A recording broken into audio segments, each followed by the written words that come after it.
24 janvier 1960. Depuis la veille, les Européens se sont barricadés dans le quartier des Facultés à Alger. Vers 18 h, de sanglants incidents éclatent. On relève 20 morts et plus de 150 blessés. Un pouvoir insurrectionnel menace de s'installer. Eh bien, mon cher et vieux pays, nous voilà donc, encore une fois ensemble, devant une lourde épreuve. Une fois de plus, j'appelle tous les Français, quels qu'ils soient, où qu'ils soient, à se réunir à la France. L'armée obéit à De Gaulle et boucle le quartier. Celui-ci est devenu un véritable camp retranché, symbolisant le refus de la politique algérienne menée par le gouvernement. Pourtant, ce camp reste perméable, et des milliers d'Européens descendus des différents quartiers d'Alger fraternisent avec les insurgés. Mais l'armée ne bascule pas. Le 1er février, les insurgés doivent se soumettre et leur chef, le député d'Alger Lagaillarde, se rend aux autorités.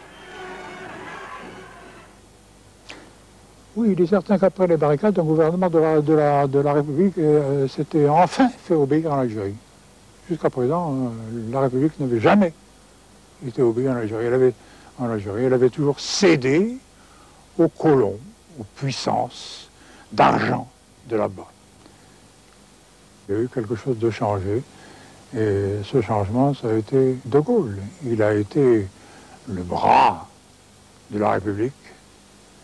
Il a été l'épée qui a tranché ce nœud gordien. Je pense que l'Algérie avait pour De Gaulle la plus grande méfiance. On leur a mis dans la tête à un certain moment que De Gaulle allait les sauver, comme on leur avait mis dans la tête qu'un tel ou un tel de ceux à qui ils avaient cru allait les sauver.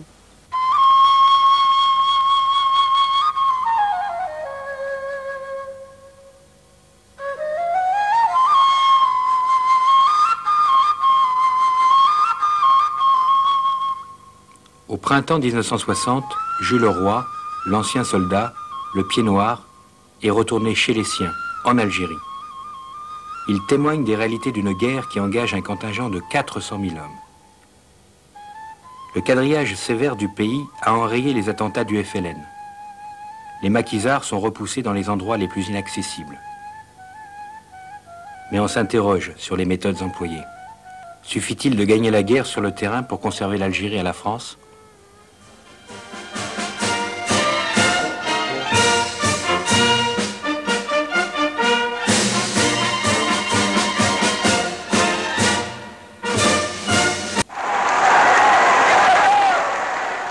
En décembre 1960, De Gaulle se rend en Algérie.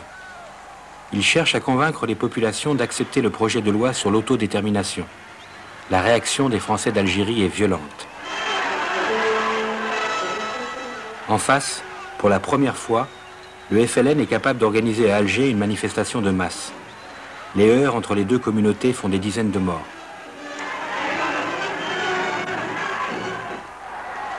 Je crois que les épreuves en cours doivent aboutir le plus tôt possible à la paix.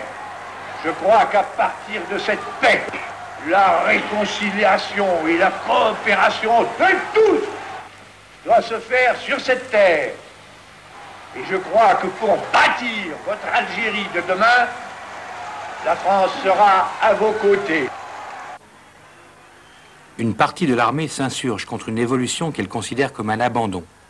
Le 22 avril 61, c'est le putsch.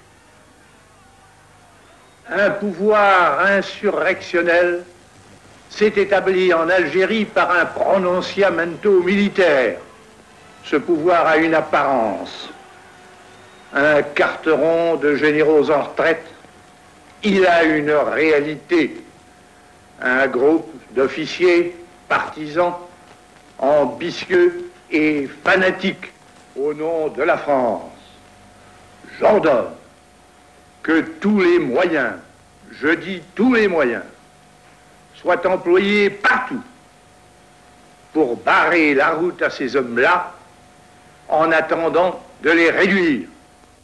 Françaises, Français, aidez-moi. L'échec ôte leur dernier espoir aux partisans de l'Algérie française. Malgré les actions violentes de l'OAS, le gouvernement provisoire de la République algérienne et la France négocie à Évian. Les accords sont signés le 18 mars 1962. Et le 1er juillet, par 6 millions de oui contre 17 000 non, le référendum d'autodétermination confirme l'accession de l'Algérie à l'indépendance.